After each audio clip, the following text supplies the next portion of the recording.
Ja, herzlich willkommen zu diesem Gespräch hier. Danke. Liebe Carlson, wir führen dieses Gespräch im Rahmen der Internationalen Wochen gegen Rassismus und ich darf dich ganz herzlich begrüßen im Dokumentationszentrum Oberer Kuhberg. Mein Name ist Nicola Wenge, ich bin Direktorin des Dokumentationszentrums der KZ-Gedenkstätte im Oberer Kuhberg, aber eben auch hier im lokalen NS-Dokumentationszentrum, wo wir heute sitzen. Schön, dass du da bist. Danke. So, just a brief introduction for all of you who don't understand German. My name is Nicola Wenge and I'm very happy, very proud that we can introduce Dr. Karen Carlson to you. She's my guest today and we're talking about her family history and the subject of racism and antisemitism today due to the International Weeks of anti-racism, which are in this time now. Thank you. Thank you for having me. Yeah. So, Karen, Yes.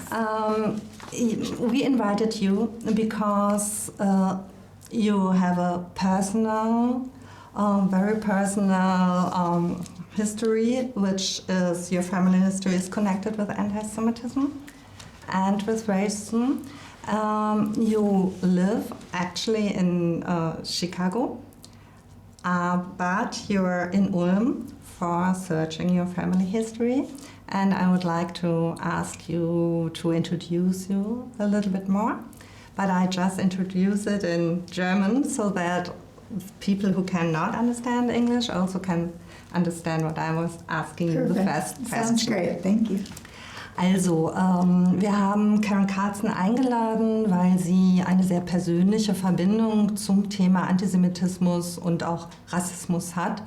Diese Verbindung hat mit ihrer Familiengeschichte zu tun und wir freuen uns sehr, dass Karen, die eigentlich in Chicago lebt, jetzt hier ist, in Ulm ist und uns auch etwas über ihre eigene Familiengeschichte sagt, aber eben auch aus ihrer Perspektive über Antisemitismus und Rassismus spricht. Danke. So, would you introduce your person a little bit more and tell us why you're in Ulm at the moment? Okay. Well, I am the child of two Holocaust survivors. My father was from the former Yugoslavia, and my mother's entire family was from Ulm. And I guess I'm also here as a gift of Albert Einstein, because without his intervention, I probably wouldn't be here with you today. He wrote the affidavits and financed my grandparents' and my mother's trip to the US. Okay, Karen sagt, dass sie die Tochter von 2 Holocaust-Überlebenden ist. Ihr Vater war ein Jude, der in Serbien geboren ist und verschiedene Lager überlebt hat. Ihre Familie mütterlicherseits kommt aus Ulm. Die Großeltern sind hier geboren. Und es gibt noch einen weiteren Grund, also es gibt diese enge Familienbeziehung zu Ulm. Aber es ist auch ein Geschenk von Albert Einstein, dass sie heute hier sitzen kann, weil er die Patenschaft, das Affidavit, das amerikanische Wort, weil er dafür gebürgt hat, dass die Mutter von Karen in die USA emigrieren konnte. Thank you. Yes. So I was invited by Stadt Ulm to come and work with the museum, the Einstein Family Museum, with Ingo Bergman, and also to do my own family research. So I've been spending the last 7 months in the archives. Also sie hat 2 konkrete Gründe, warum sie hier ist. Zum einen wurde sie von der Stadt Ulm eingeladen, weil sie mitarbeitet an dem neu entstehenden Einstein-Museum, das die Stadt gerade vorbereitet. Aber sie ist eben auch hier, weil sie ihre eigene Familiengeschichte recherchiert und in dem Zusammenhang eben auch hier in Ulm Untersuchungen macht für ihr Buchprojekt. Ja, danke. Karen, ich möchte dich nochmal auf deine Familiengeschichte hin befragen. Deine Familie, du hast es gerade gesagt, haben lange Wurzeln in Ulm, also als jüdische Familie hier auch sehr gut gelebt, vielleicht vor 1933. Aber 1933 ist mit der Machtübernahme der Nationalsozialisten ein rassistischer Antisemitismus zur Staatspolitik geworden. Rassistischer Antisemitismus heißt, dass die Deutschen gesagt haben, sie sind arische Übermenschen. Juden sind als Untermenschen nichts wert. Sie sind aus der Volksgemeinschaft ausgegrenzt worden. Dieser völkische Antisemitismus war lebensbedrohlich. Wie hat sich das denn auf deine Familie ausgewirkt? So what I asked is that I want to talk with Karen about the affection of this racist anti-Semitism which came to power in 1933, an anti-Semitism who argued that Jews were not worth to live, that they were threatening the Germans, and that the Jews who lived in Germany for decades and decades and decades, centuries, that they were expelled and finally murdered. And I wanted to ask how your family was affected by this type of anti-Semitism. Well, like all the Jews in Ulm, my grandparents lost their citizenship, my mother too. They lost their business. They were treated very poorly. My mother had a filmmaker did a film on Sibel, did the film about my mother's class, and she told me my mother's diary that said, yesterday I was the most popular girl in my class, and today no one will even talk to me. So, you know, my mother carried this with her whole life until she got Alzheimer's. She was afraid to tell anyone she was Jewish, unless they were also survivors. She had like a dichotomy, you know, if she was with people that were safe, she was herself, and with the rest of the world, she was Christian. Yeah. And maybe, sorry, also die Familie war sehr stark von diesem Antisemitismus betroffen. Die Familie hat die Staatsbürgerschaft verloren, wie alle anderen Jüdinnen und Juden aus Ulm, die noch in den späten 30er Jahren hier gelebt haben. Die Familie hatte große wirtschaftliche Probleme und für ihre Mutter Anneliese, die in den 30er Jahren als Schülerin in Ulm war, hat es ganz massive psychische Probleme auch ausgelöst. Also sie hat Tagebuch geschrieben und in diesem Tagebuch, das verfilmt wurde von einer Filmemacherin, ist auch geschrieben, wie sehr sie sich zurückgezogen hat und wie stark sie das geprägt hat, bis ins hohe Alter, bis ihre Mutter Alzheimer bekommen hat, hat sie sich nicht getraut zu sagen, dass sie jüdisch ist, dass sie Jüdin ist, nur im engsten Kreis, aber in einer Umwelt, wo sie sich nicht sicher fühlte, hat sie immer gesagt, dass sie Christin ist. Yeah, and my mother also was not able to complete her education. When she was 15 years old, she was expelled from school, and she never went back. She wasn't able to. I only learned this a few years ago because my mother was so smart that she acted like she was a college graduate and could talk to anybody about anything. She was very well read, but she had no education. And when the children were expelled from school, she helped to start a school for the Jewish children. This is my mother. And these were the children who were expelled. And she only told me she was a Girl Scout leader, but one of these children told me, oh, your mother was my leader, my confidant. What's that? Oh, well, when we couldn't go to school, she taught us how to read and write and compute. And when we couldn't join Hitler Youth, because everyone really wanted to, she started a youth group for us as well. Also eine ganz direkte Auswirkung, die die Verfolgung auch hatte, war, dass Karens Mutter die Schule abbrechen musste. Da war sie 15, 16 Jahre alt und es ist ihr nicht gelungen, nach der Emigration noch einen Schulabschluss zu machen. Man hat das überhaupt nicht gemerkt. Also sie ist aufgetreten, als hätte sie einen College-Abschluss und sie war sehr eloquent und trotzdem war das für sie eine große Verletzung, weil sie sehr gerne diese Ausbildung gemacht hätte. Und nichtsdestotrotz hat sie eben auch vielen anderen Ulmer jüdischen Jugendlichen geholfen. Karen hat gerade das Buch gezeigt. Hier ist ihre Mutter, Anneliese Hirsch. Und das sind viele andere jüdische Kinder. Und eine Freundin von Anneliese hat bei einem Treffen, das in Ulm stattgefunden hat, gesagt, deine Mutter war für uns eine ganz wichtige Bezugsperson. Sie war unheimlich hilfreich, weil sie uns allen in verschiedensten Bereichen des Lebens geholfen hat. Also obwohl sie nicht diese formale Schulbildung hatte, konnte sie doch sehr viel auch anderen Menschen weitergeben. Das war Hannemann. Hannemann aus Argentinien. Ja. You were talking about your mother, and I want to ask you about a subject that might be quite difficult because your mother could survive, but other members of your family couldn't. Mm-hmm. Your father was deeply affected by the persecution he had suffered, and I would like to talk about traumatization of the first generation, but also of the survivors, but also how it affected the second and even maybe the third generation. But I will translate the question in German.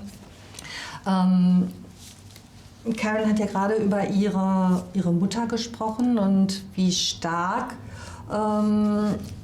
sie von der Verfolgung betroffen war. Das war aber jetzt auf der Ebene der Bildung. Die nächste Frage bezieht sich auf die Frage der psychischen Auswirkungen, was es mit jemandem macht, wenn man eigene Familienmitglieder verliert, was es mit jemandem macht, mit einem Menschen zusammen zu sein, der ganz unmittelbar verschiedenste Lager überleben musste, durchlaufen musste und wie dieses Trauma, was sie selbst erfahren haben, wie das auch die Familie danach noch berührt hat. Yeah, both of my parents were deeply affected by the Holocaust. My father, which I only learned 3 years ago, he lost his entire family. They were killed in a concentration camp outside of Belgrade, Sejmaste. And he never spoke about family. He only spoke about school and being good in school, but I never knew about his mother, his father, anybody. And I knew that an aunt and uncle had helped him go to medical school in Vienna. But again, that was the end of the conversation. My mother... Karen, may I? Yes. Also der Vater hat seine komplette Familie aus dem Belgrader Raum verloren. Also er ist der Einzige, der überlebt hat und er hat nie über seine Familiengeschichte gesprochen. Das war kein Thema. Er hat sich einfach darauf fokussiert, was mit der Schule war, und er ist später Arzt geworden und das war so sein Anker, über das er geredet hat. Die Familiengeschichte war komplett ausgeblendet. Yeah, and actually, when you talk, my parents were very superstitious. So what is luck? You know, because you talked about they were able to get out and others didn't. My father was drafted in March of 1941. 3 weeks later, he was captured by the Germans. And so that's unlucky, except that he survived in camps and his whole family was wiped out. So my father was a very superstitious person because of that. My mother had a hard time admitting she was Jewish, even in a dark closet. When I went to high school, a boy who sat in front of me in biology wanted to date me, and he was Jewish, and he had to know whether I was Jewish. So I told him I'm half Jewish, because that's what I was taught. Which half? He said. Oh, my father was Jewish. That's the wrong half. I can't go out with you. Mm-hmm. I went home and cried my eyes out because I wanted to go out with this boy. And my mother would not tell me anything different. So. Die Eltern hatten große Schwierigkeiten eigentlich auch damit umzugehen, auch das in der Familie zu erklären. Der Vater hat für sein eigenes Überleben sehr stark Schicksal, Aberglaube. Er hat versucht, so eine Erklärung zu finden, warum er es geschafft hat. Und die Mutter hat eigentlich selbst im engsten Familienkreis nicht gesagt, dass sie Jüdin ist. Und Karen hat gerade gesagt, dass es für sie so schwierig war. Sie hatte einen jüdischen Freund, den sie gut fand in der Schule, der gerne mit ihr ausgehen wollte, aber aus einem streng jüdischen Familienhintergrund kam und eigentlich nur ein Mädchen treffen durfte, die auch Jüdin war. Und er hat sie gefragt, bist du Jüdin? Und sie hat gesagt, ich bin Halbjüdin. Und er hat gefragt, welche Hälfte, weil im Judentum das Jüdische dann über die Mutter sozusagen weitergegeben wird. Und sie hat gesagt, mein Vater ist Jude, meine Mutter ist Christin, weil sie diese Familienerzählung gehört hat. Und die Mutter hat es nicht aufgelöst und Karen war unglaublich traurig, weil sie diesen Jungen gerne gedatet hätte und das aber nicht möglich war, weil sie eben die jüdische Identität der Mutter gar nicht wusste. So this kept happening to me in the school. And also on the high holidays, which I didn't know what they were, but I went to school and my teacher said, "Why are you here?" And I had no idea why she said that. And I came home and my father hadn't gone to work and he didn't eat all day. My father liked to eat. And it was Yom Kippur, but I had no idea what this holiday was. I didn't understand. And I was maybe 5, there were 5 children who went to school in this pretty Jewish school. And so I didn't fit in, and I was so unhappy. My father finally transferred me to a Christian school, where I had to go to chapel 3 times a week. Ja, also sie ist eigentlich in einem sehr jüdischen Umfeld aufgewachsen. Die Schule war sehr jüdisch geprägt und auch die Eltern selbst haben hohe jüdische Feiertage auch begangen. Auch die Mutter hatte sich freigenommen, aber sie haben eben nicht mit ihr darüber geredet und sie wusste einfach überhaupt nicht, was da vor sich ging. Und sie hat so darunter gelitten, dass sie gesagt hat, ich möchte jetzt auf eine christliche Schule gehen, weil sie diesen Zwiespalt eigentlich nicht richtig aushalten konnte. Yeah, and then when I was in high school and I learned world history and we studied World War II, I was given a book this thick about Hitler, A Study in Tyranny. And so I asked my dad, did this really happen? Just read the book. Answer the questions. You don't need to know. Als sie dann in der Highschool über Geschichte und die Geschichte des Nationalsozialismus des Zweiten Weltkriegs gesprochen haben, war sie ganz ungläubig, dass das wirklich passiert ist. Und sie ist zu ihrem Vater gegangen und hat gesagt, sag mal, stimmt das? Ist das wirklich so gewesen? Und der Vater hat einfach gesagt, lern deine Geschichte, ich will nicht mit dir darüber sprechen. Es war ein absolutes Tabu. Mhm. Verboten. Verboten. Yeah. So, you know, I grew up pretty confused about who I was. And I just didn't really understand anything. My parents had a set of good friends who all had very thick accents like they did. And then we lived in a neighborhood that was very Christian. And everybody was just normal American, you know, without, you know, and not first generation. And so I never quite fit in. And then I went to college, and I had studied Spanish, and I did very well. And I ended up going and living in Mexico for a while and decided to take on the Latin culture as my own because I didn't really know my own culture. And I came back and became a teacher, and I worked with immigrants who had trouble fitting in. And it seemed to be my passion. I taught bilingual education. I taught children to learn their heritage and to be proud of it, even though I didn't know my own. And,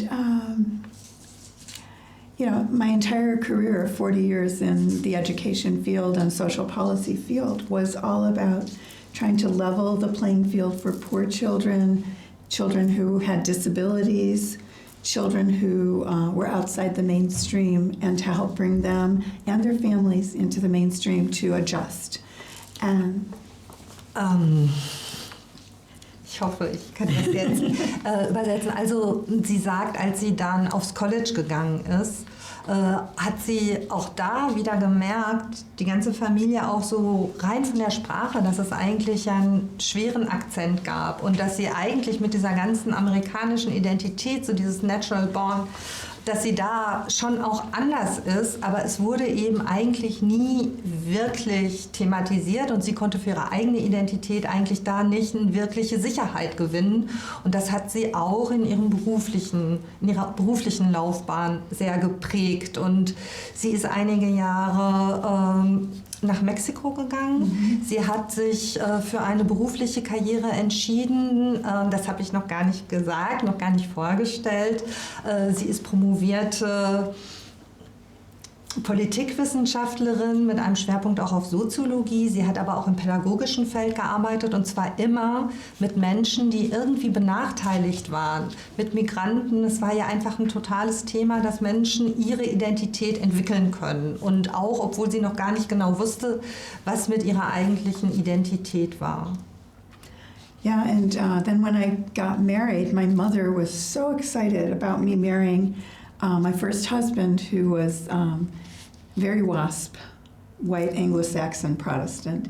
And we got married in this church, and my parents' friends wouldn't come to the wedding, and I didn't know why. And when did you marry? I was 22 years old, 1974. 1974.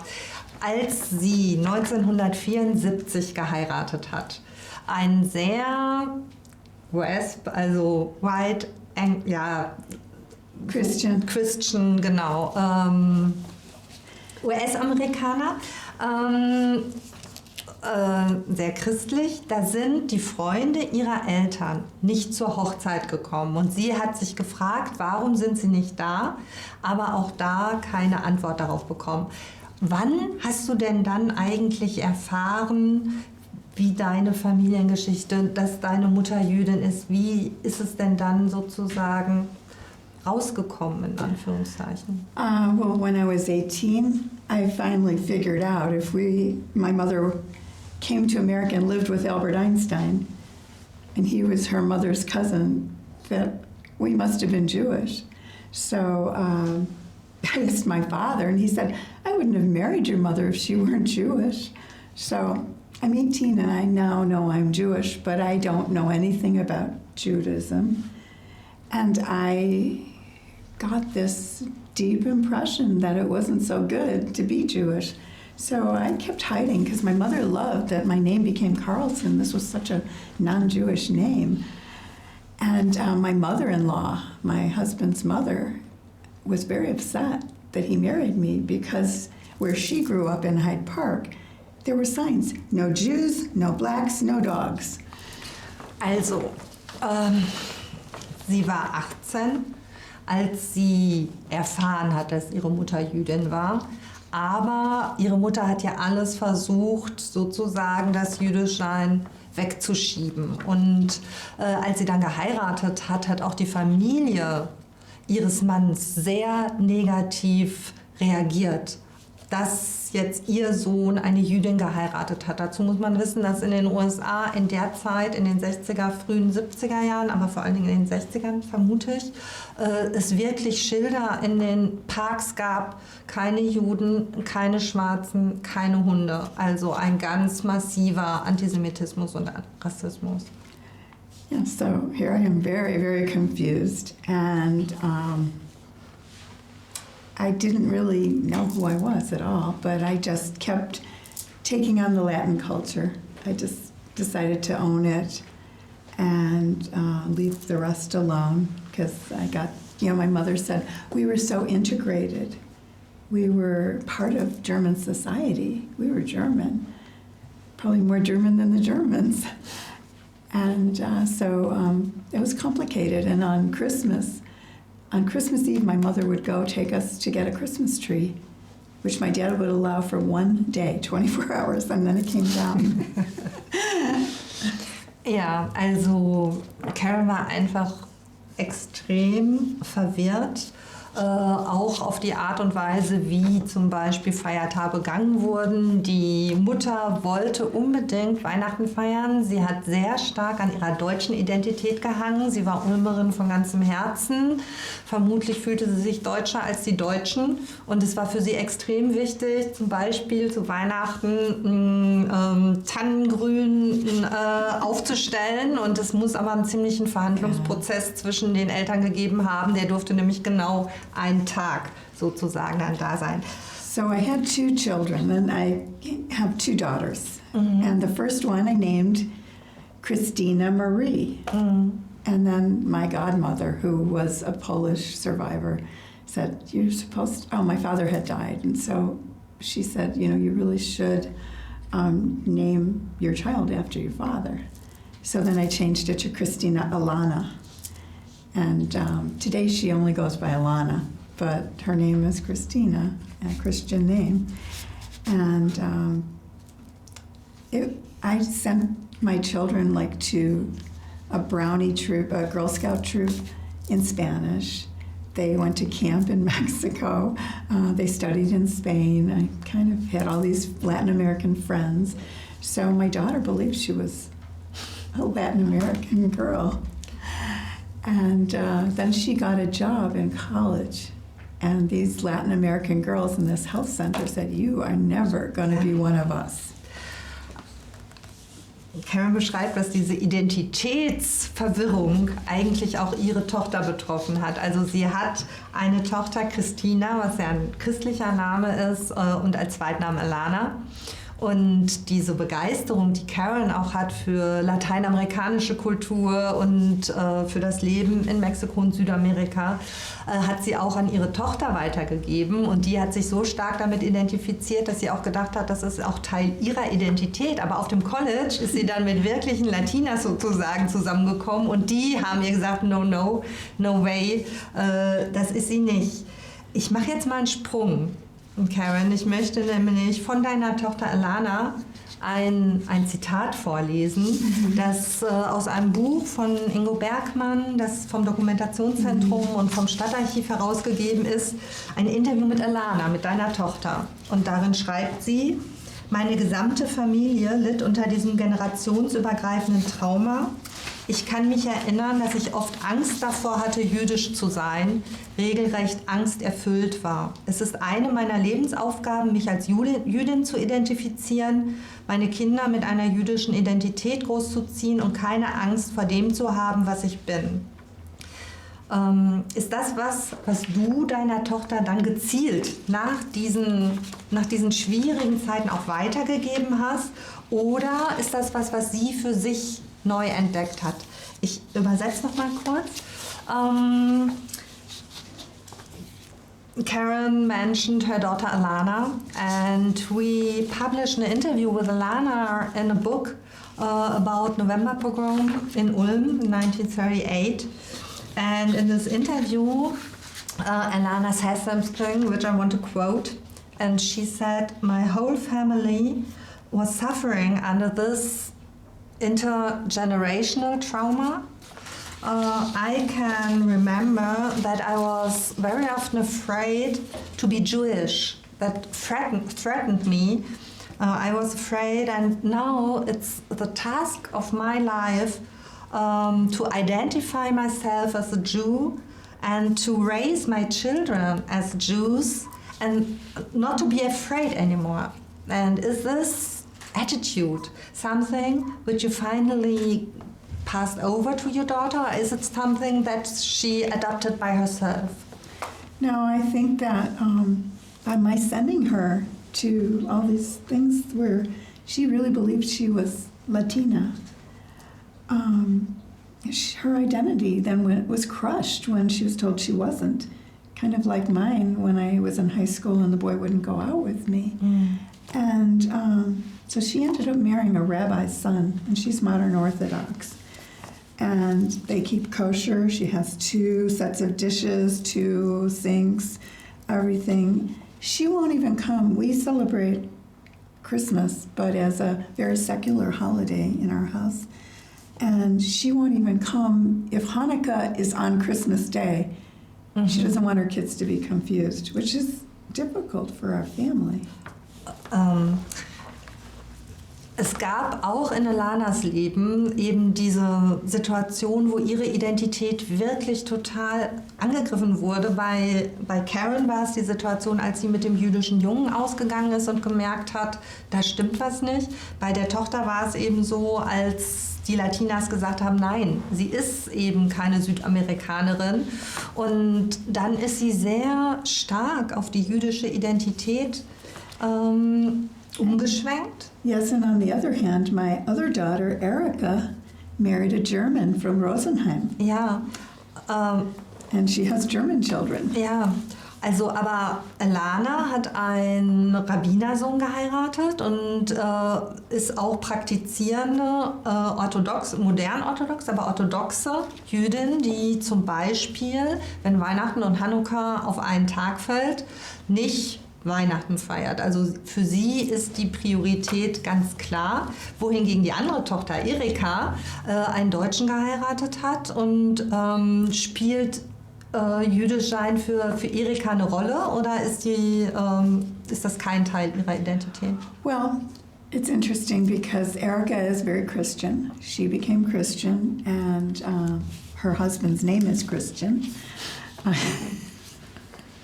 And Lucas and Marcus, my grandchildren from her, were baptized in evangelical church, I think.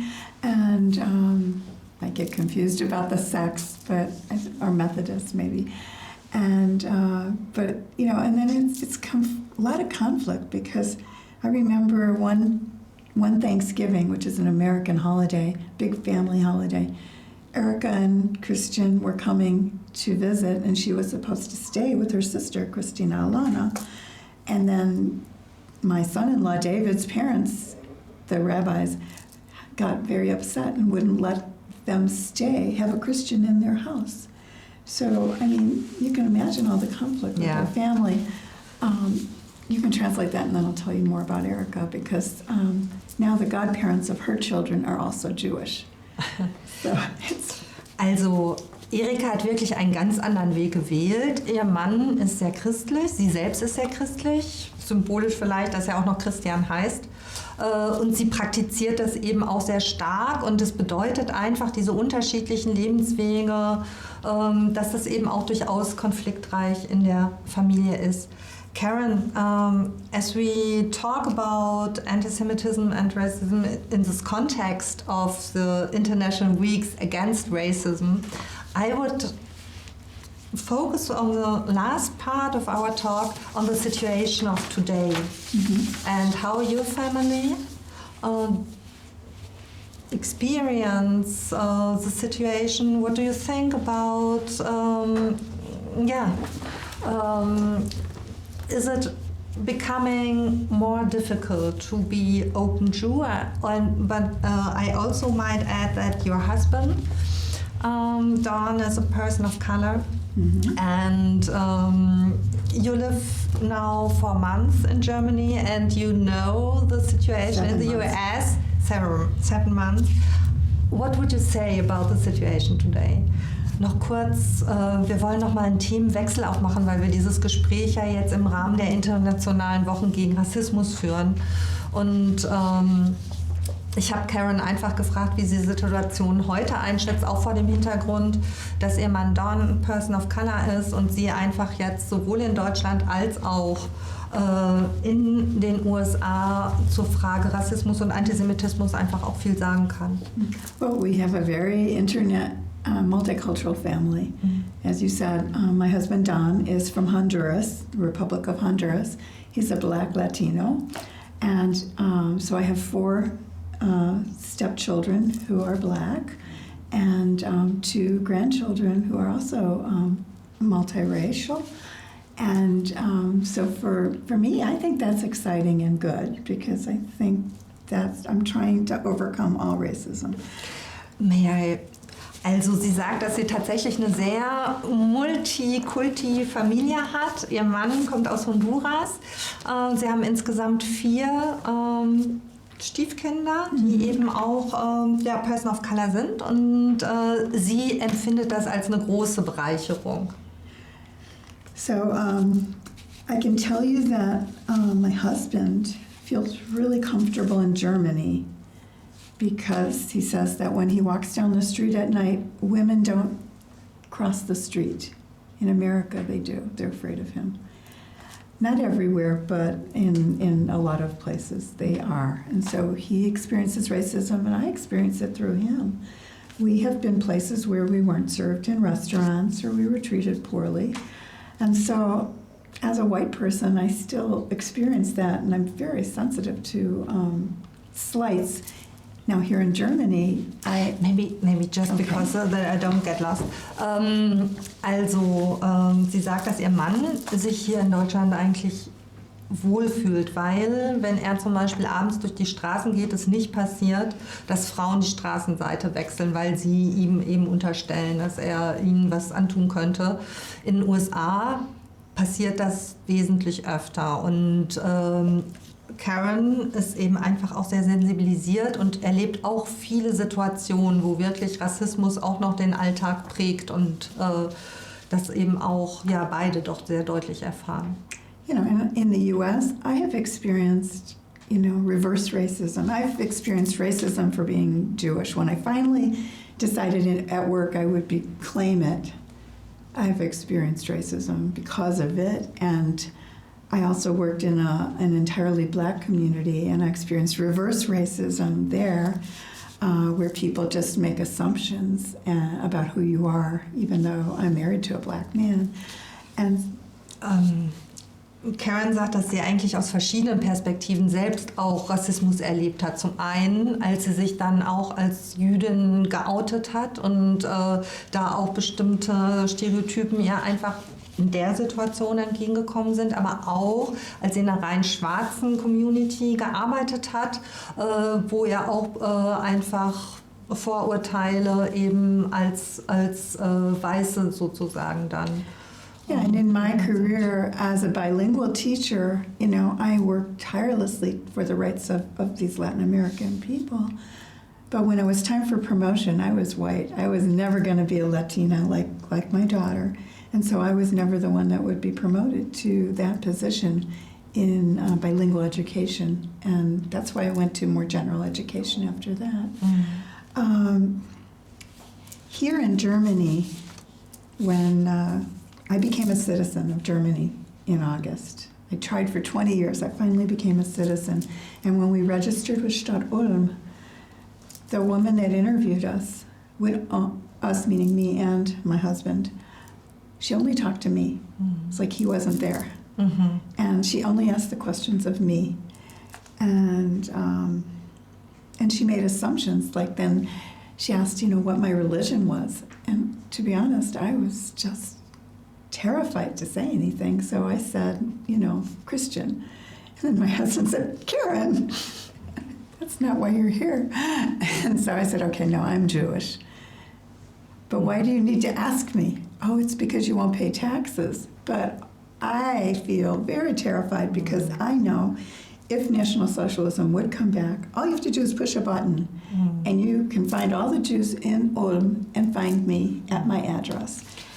Sie sagt, dass sie in Deutschland durchaus auch immer wieder doch Situationen erlebt, wo sie auch wirklich sich mit Rassismus zumindest subjektiv auch konfrontiert fühlt. Zum Beispiel eine Situation, als sie nach 20 Jahren jetzt endlich ihre Staatsbürgerschaft in Deutschland bekommen hat. Und das bedeutet, dass man dann das bedeutete in ihrem Fall, dass sie eben auch aufs Amt gehen musste nach Ulm. Und sie war da mit ihrem Mann und sie hatte das Gefühl, dass die Sachbearbeiterin ihren Mann eigentlich komplett ignoriert hat, obwohl er natürlich auch von den Fragen mit betroffen war. Das war die eine Sache, wo sie das Gefühl hatte, das ist nicht richtig. Eine andere Situation, dass sie eben auch gefragt wurde, welche Religion sie hat und da auch der erste Impuls war, zu sagen Christin.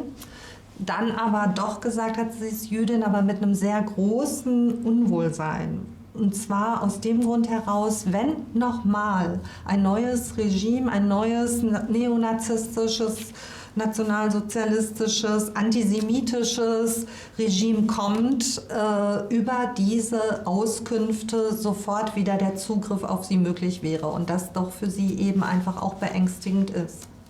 Yeah, and then she's, she didn't ask about Don's religion, so I said, aren't you going to ask my husband what his religion is? And she said, well, I just assumed it would be the same. And so I said, well, maybe it's not. And so she said, okay, well, what is it? And so I said, he's Christian. Okay, which church? Because he has to pay taxes. And then I said, just forget it. I left it alone.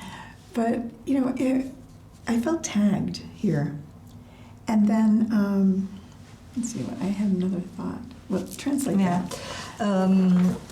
In der gleichen Situation war es eben auch so, dass eigentlich ihr Mann gar nicht gefragt wurde und Karen dann nochmal aktiv da hinterher gehakt hat und erst nach und nach dann sozusagen die Informationen, die sie vorher als so wichtig angegeben hatte, erfragt wurden, aber letztendlich das dann nicht weiter verfolgt wurde. And then, maybe a month ago or so, I was asked to speak at this pro-vaccination rally here in Ulm. And I was interviewed by a newspaper writer and a journalist, and she asked me about the anti-vax movement, which was also anti-Semitic. And when I answered her, I said it was foolish. I didn't believe it. But here in Germany, every Friday, they have these walks, and people come and they take over, and the police had to barricade the Münster. And I saw marchers with the Israeli flag and the Star of David on somebody's rear end, very, very disrespectful. I saw Stars of David with the vaccination symbol and a cross. And these people are saying that they are treated like Jews of National Socialism because they are not vaccinated. But vaccination is to protect us all. And so, I can see things coming back, and the right is coming back here too. And that is a little bit terrifying. Sie sagt, dass sie vor circa 4 Wochen bei einer Kundgebung gegen die sogenannten Spaziergänger als Rednerin aufgetreten ist und dass sie das mit großem Missfallen beobachtet, dass jeden Freitag sich in Ulm diese Corona-Leugner versammeln und dass sie bei diesen Demonstrationen auch zum Beispiel einen gelben Davidstern haben, weil sie sich als Juden darstellen wollen, die Opfer einer totalitären Politik sind. Und sie hält das für sehr gefährlich und sie sagt auch, dass sie fühlt, dass die Rechten sozusagen wieder nach oben kommen und dass sie das als Bedrohung empfindet. I think that there are certain keys to fight racism, anti-Semitism. First is that you have to speak out. That's why I spoke. Because silence is what happened to my family. And you know that poem about first they came for the communists, but that didn't pertain to me. Then they came for the socialists. That didn't pertain to me. Then they came to for the Jews, and that didn't affect me either. And then they came for me, and there was no one to speak for me. So speaking out is important. Sie sagt, es gibt verschiedene Schlüssel, was man gegen Antisemitismus und Rassismus tun kann. Und der wichtigste und erste ist, dagegen aufzustehen und etwas dagegen zu sagen. Und deswegen ist sie auch auf dieser Demonstration gewesen, um zu sagen, was ist. Es gibt dieses Gedicht, das ungefähr so geht: Als die Nationalsozialisten die Kommunisten geholt haben, habe ich nichts gesagt, denn ich war ja kein Kommunist. Als die Nationalsozialisten die Sozialdemokraten geholt haben, habe ich nichts gesagt, ich war ja kein Sozialdemokrat. Als die Nationalsozialisten die Juden geholt haben, habe ich nichts gesagt, ich war ja kein Jude. Als ich geholt wurde, war niemand mehr da, der etwas sagen konnte. Also aufstehen, sprechen, das ist wichtig. So that's number one. Number two, I feel that Christians and Jews and Muslims too have to work together. They have to work across lines, because if we don't build relationships with one another, we never know who each other is, and then you have all these stereotypes. And to me, relationships are key. They're fragile. Look what happened. My mother thought she was so popular and suddenly she wasn't. But I still believe with all of my heart that building relationships and working in coalition across lines is critical to fighting anti-racism and racism and antisemitism. Der zweite extrem wichtige Schlüssel ist Beziehungen, Netzwerke aufbauen, Verbindungen miteinander zwischen Christen, zwischen Juden, Muslime. Es ist extrem wichtig, dass man sich kennt und dass man miteinander im Gespräch sind. Solche Beziehungen sind immer fragil. Ihre Mutter dachte, sie wäre ganz populär und sie ist isoliert worden. Aber es ist trotzdem extrem wichtig, diese Beziehung zu pflegen und zu stärken. Und deswegen muss man miteinander koalieren, man muss miteinander kooperieren und man muss auf einer persönlichen Ebene miteinander sprechen. And then being an educator, my next point is educate, educate, educate. You must educate people. And I think Germany has done a pretty good job since the generation of 1968, where the youth started to question their parents and grandparents about their role in anti-Semitism and in National Socialism. Germany started to pass laws about taking children to concentration camps to learn. And I think that the younger Germans, at least in the cities, I can't say, I've heard on the farms they're more conservative, but I think education is always a key to helping people learn about other people. Der dritte Schlüssel ist Bildung. Bildung, Bildung, Bildung. Das sagt sie, weil sie auch aus der Bildungsarbeit kommt, aber weil sie auch zutiefst davon überzeugt ist, dass es darum geht, die Köpfe und die Herzen der Menschen zu erreichen. Und sie glaubt, dass in Deutschland da eigentlich viele gute Sachen laufen, dass das begonnen hat mit der 68er-Bewegung, dass die Kindergeneration ihre Eltern gefragt hat, was habt ihr gemacht im Nationalsozialismus, dass da ein anderer Umgang mit der Vergangenheit auch etabliert wurde, der auch heute zum Beispiel sich eben darin äußert, dass auch Kinder und Jugendliche Gedenkstätten besuchen und dass sie glaubt, dass das der richtige Weg ist. Yeah, I think actually they've done a better job here than in the US, where just a few months ago a school board even outlawed the book Mouse, which is an amazing book about the history of National Socialism here. And there is a right-wing faction that has really grown in the United States where people aren't allowed to teach the correct history. And that to me is pretty terrifying. You can translate that and then I'll finish. Sie sagt, dass sie glaubt, dass in Deutschland die Bildungssituation im Moment besser ist als in den USA, wo man schon beobachten kann, dass es wirklich Lehrplanwechsel gibt, dass zum Beispiel Comic Maus der Jugendlichen sehr anschaulich und auf eine sehr kluge Art Holocaust auch vermittelt, nicht mehr in den Lehrplänen dargestellt wird und dass das ganz klar auch Teil einer rechten Bildungspolitik ist, die sie mit großer Sorge sieht. Yeah, and they also don't want children to learn about, slavery, black history. It didn't happen, but it did. And I think, educating what is real history is important, not just one version. Ja, und Teil dieser veränderten Bildungspolitik oder diesem Backlash in der Bildungspolitik ist eben auch, dass zum Beispiel über Kolonialismus, über Black History, über die Verbrechen, die in der amerikanischen Geschichte passiert sind, auch nicht gesprochen wird. And then finally, I think that we have to be political. You can't shy away from it. Even, looking at what's happening in Ukraine, to me, how is that different from what happened when Germany marched into Poland in 1939? And we have all these people that have to flee or that are being killed, their homes being taken away or destroyed. To me, it's a repeat. And as NATO is afraid to get into war, which I understand, I think it's going to be like Chamberlain, who just wanted to negotiate with Hitler and believed that he didn't have more terrible plans, but he did. And I believe Putin does too. And so the longer that we delay, I really worry that, our world is at risk again. Der letzte Punkt, den sie noch stark machen möchte, ist, dass wir politisch sein müssen, dass man politisch sein muss. Sie sagt, wir sind jetzt in einer Situation, wo wir in Europa wieder einen Angriffskrieg erleben, wieder einen Völkerrechtsbruch und dass Putin die Verbrechen in der Ukraine begeht, dass sie das sehr stark an die Situation 1939 in Polen erinnert.